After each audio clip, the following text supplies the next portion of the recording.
Good morning, Illini, and winter has definitely found us. I hope you're staying safe. I hope you're keeping warm. I'm Matt Schrock, your host, welcoming you to another episode of Healthy Illini. And we have a bit of a different topic today, but I'm excited to jump into it, so let's get started. First off, today I am joined by my guest, Susan Hesse. She is a staff attorney with Student Legal Services here at the University of Illinois in Urbana-Champaign. Susan, thanks for being here. You're welcome. It's my pleasure. So the topic today is a little bit different than something we've talked about on Healthy Illini. We've done a lot of health and wellness, and this is one that people might not think is part of health and wellness, but we want to talk about it. With the Super Bowl coming up very shortly, and there's only no time and around the corner. We'll be into March Madness. These are some of the biggest sporting events of the year, and some of the biggest gambling sporting events of the year. So we want to talk a little bit about gambling and how that fits into health and wellness, how that fits into financial wellness, how that fits into your mental well-being, things like that. And let's start with, there's been a lot of discussion and movement around sports gambling, especially becoming more acceptable in the last few years. So just as a jumping off point, what does sports gambling mean? Sports gambling? I think it's pretty much betting on the outcome of a game or a series or anything like that. In the past, there's been, I think the worries were that sports team members were going to be betting on or against their own teams. And I think that's where the real acrimony existed. I think outsiders, it's been seen, if fans want to bet on it, it's a whole different ball game. Nobody's going to be throwing the outcome of a game just to get a few bucks in their pockets. So it's more of an honest sort of game of chance. Let's bet on this one or that one. And truthfully, I've always viewed it myself that, we gamble, whether it's gambling in this sense where you're betting on the outcome, like putting money down on it, or some of the other things that we'll talk about. If you go to any kind of entertainment event, you're betting. Like if you buy a movie ticket, you're gambling that you're going to enjoy the movie. Because we've all spent money on something to come out. Man, that was a waste of 2 hours. I should have kept that money and stayed home and done something. And so there's an idea of with gambling on sports, that any kind of sporting event, whether you just go to the game or you put some money on the line as the outcome, you're gambling on some enjoyment factor. And if you go from an entertainment standpoint, that kind of changes how you view the stigma. Because you're right, I think the bigger stigma was worried about players making an impact on it. But if you're just looking at fans, it kind of changes it a little bit. But there is pros and cons that we want to talk about there as well. But I do want to mention also that you talked about the outcome of an event with the recent years of prop bets. You can bet on just about anything that happens during a game as well. I know at Super Bowl, one of the biggest prop bets is will the Star Spangled Banner be over 2 minutes or under 2 minutes, that sort of thing. I was not aware of that. Are you kidding me? They can run.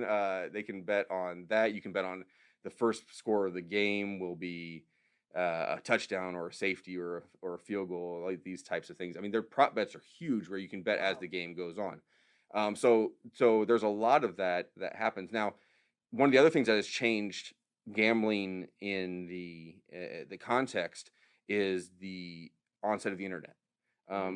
For many years, you had to go to an off-track betting place or Vegas or Atlantic City or somewhere you could physically place a bet with someone behind a window. But with online, with websites, it's a whole different ballgame. You can place a bet from your phone in your house, from your internet connection, things like that. And so because the internet has thrown a wrench into that, there's been a lot of discussion about the legality of where you can bet, where you can't bet, what's legal or not. So from that standpoint, from the legal standpoint, can you share a little bit like what is allowed, what isn't allowed, and where does Illinois fall, as that's where we live? Where does Illinois fall in all those? Yeah, that's pretty much where my admittedly limited knowledge of the gambling world revolves, and it's within the state of Illinois. And they're picky. They're regulated enormously. They couldn't fight online betting because it's there and people are going to do it. They could get these phony addresses, things like that. My younger son and I just found out what VPNs were this week and looking into this. But to make it legit in Illinois, whether it's off track, whether it's in person, however you do it, or online, it's got to be a licensed venue. It's got to be a licensed site that you're on. FanDuel, I think, is one. DraftKings, is that those? And so if they're licensed in the state of Illinois, you're okay to do that. Is there a way to find out? Is there a way to check that? I'm sure there is. I think you would have to check with some arm of the state of Illinois. Department of Revenue regulates them very heavily. They could, because obviously they want to tax your winnings. So they're involved in all of them. The Attorney General's offices. There are a couple of other agencies. The Illinois Racing Board for horse racing. We don't have dog racing here, but the Illinois Gambling Board, the Illinois Lottery Control Board, the Department of Lottery, Attorney General, state's attorneys. There's just a laundry list of these things, but I think for all purposes, the Illinois Gaming Board would tell you what was legit and what was not. And I think when you try to get on them, it becomes pretty obvious as well. So there's lots of opportunity there. Just doing some little research makes a big difference. If someone wanted to cross a state line, let's say there's another state. I think Indiana, it has legal betting there as well. If somebody wanted to cross state lines to go place a bet if they didn't have it available here, is that something are you able to do that? Is that a legal issue as well? No, that's perfectly fine. Okay. You want to go over to Indiana and get into the Powerball, that kind of thing that we don't have here, that's fine. You can do that. You're just going to pay taxes on it. And so, there are some options there. One other thing that I wanted to ask, and I've always heard, is office pools. Yeah. Do those fall under the category of legal gambling, illegal gambling, home games? Where does that fall into this? Because with March Madness, that's a huge thing. It's monstrous, yeah. I mean, whether it's a dorm room, a workplace, family, whatever.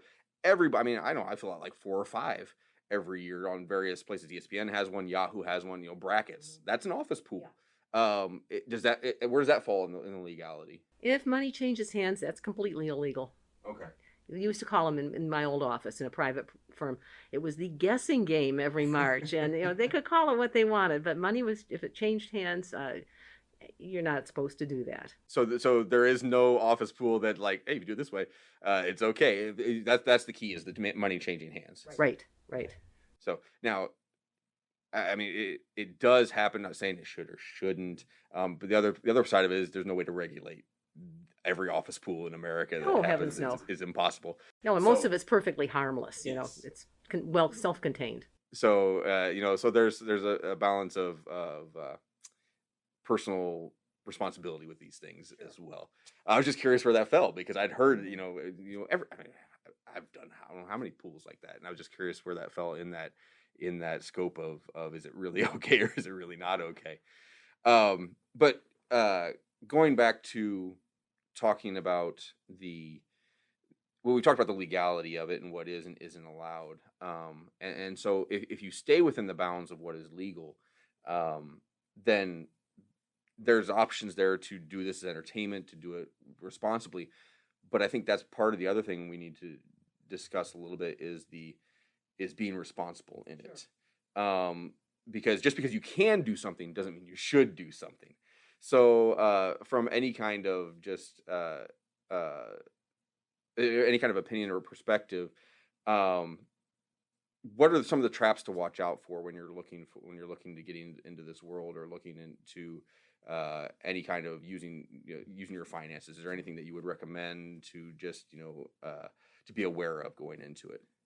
Sure, I'm no expert on this by any means, but I think it falls into the same category as any potentially addictive behavior falls into, and that is if it's starting to adversely affect your life, your work, your home, your family, your finances. You got a problem that you better take a look at. Budget it if you can. If you can't stay in a budget, if you can't maintain that, then you probably shouldn't be doing it, because it's going to get out of control. We were talking, my husband and I were the other day, about bad weather and school closures and stuff back in the old days when our kids were in grade school. And we had a snow day one day, and the kids bopped over to one of the malls that had a video game in it, which was the popular stuff then, Frogger and all those things. And I'm going to save my allowance this week. I'm not going to spend it on that. Well, I did it anyway. And they get this remorse like alcoholics and stuff like that. I thought, God, are they going to grow up to be addicts? They weren't. But, if you're seeing that in an adult, blowing their whole salary, yeah, you got to watch out. Yeah, it comes down to moderation and being intentional, like you said, budgeting and things like that. And you're right, anything can be addictive. We were talking before the podcast about, running can be just as Hmm. addictive for some people. For some people it is, for some people it isn't. And the same thing with gambling. Yeah. For some people it's very easy to stop when they need to, for others it isn't. And self-awareness is a huge part of that. It is. Of understanding of when that, oh, this is a bad situation for me. And it doesn't mean that it's all bad. It's just at this point it becomes bad. Yeah, I think you have to look at, am I doing this? Am I having fun doing this? If I'm not having fun, I'm probably a little driven, and there's bad side to that. For anyone who does find themselves going into the they go a little bit too far, or they can't quite um, control the spending or control the addiction. Is there any recommendation as far as where to look for help, or how to get help, or where to start with any of that? Well, if you have the finances, you can get private counseling. That's always available. There's a lot of agency help too in this kind of thing. It's real easy to locate either on the internet or just with public service announcements on your radio, TV, and your newspaper, that kind of stuff for local agency. It's kind of interesting because in the legal community in Illinois, we've got this organization that helps lawyers who have addiction problems, alcohol, drugs, whatever. One of my classmates in law school had a gambling addiction, and he went for help there years and years ago, and they said, well, you're not addicted to drugs or alcohol. We don't deal with gamblers who overdo it. And, it was bad for him. Now they have recognized that that's something they ought to be looking at as well. So the Lawyer's Assistant Program will assist any kind of an addiction. But that's just for the professionals in that field. There's a lot of agency relief for anybody who really wants to get some help. And if you're a student at UIUC and you're listening, and you feel like, I've got myself into a bad situation here, I'm just not sure, I just want to ask about it. There are lots of resources on campus that if people talk to. We've talked about the counseling center, our mental health unit here at McKinley, dean of students would be happy to help. There's financial wellness groups that can help with these types of things. And so if you have questions, if you're not certain, if you're or if you find yourself you're a little bit too deep into something, give us a call. We want to help. We're not. No one's going to stand here and wag a finger at anybody on choices made. It's about walking with people on their health and wellness journey, on making sure that they have options and have good choices in front of them. Susan, you mentioned that it's fairly easy to tell when you're on a legitimate or an illegitimate site when you're online. But can you give a little bit more depth to what you might find, either what you might find on an illegitimate or not find on an illegitimate site that gives you a clue that, hey, this is probably not where I want to be? Okay, I wish I could give you personal experience on this. I can't. But what I understand is that if you're on a legitimate site like FanDuel, they will ask you to register with that site. You will have to provide your social security number with them. You'll have to verify that you're over the age of 21. If you can get on a site for gambling and it's just real smooth cruise right into it, you don't have to give any identifying information or anything like that, it's probably not a good site. So You're looking for something that they're being careful. they are being careful. Yes, absolutely. Because one of the things you mentioned is that it's very regulated in Illinois, but it's very regulated everywhere. And we've seen stories about FanDuel and DraftKings, and they're being scrutinized a lot to make sure. So they are being very careful that they do the right thing with the way they gather information as well. And so that's something that could be a key for you if you're looking at these sites. Yeah, it's not a character assessment. It's get some help before it gets out of control. Now, if a student had questions on campus about the legality of gambling or wanted some legal advice of any sort on this area, is there anything that the campus offers here? Is that something they'd have to go in the community to try and look into? Oh, they can come and see one of us in the office. In fact, we've done a lot of this in the past. It was usually a fraternal organization that would maybe want to have some sort of a fundraiser, and gambling would be part of that, or wagering of some sort. And they would come and say, well, can we do this? We're going to collect money, but it's all going to go to a charity. So that's got to be okay, right? And the answer is not exactly. You have to get a license from the state of Illinois to do it. You have to verify that the charity that's receiving the money from you is a legitimate IRS 501c3 organization. you have to contact and get permission from the Department of Revenue to do this. It's a multi-step process, and it's a pain in the neck, quite frankly. I think you get your license, it's good for a couple of years. So if you want to do this, and it's a legitimate fundraiser for a charity event, it's probably worth putting the time in if you're going to do it for that couple of years. But you can't just impromptu say, well, we're raising money for the Humane Society or whatever. It's much more complicated than that.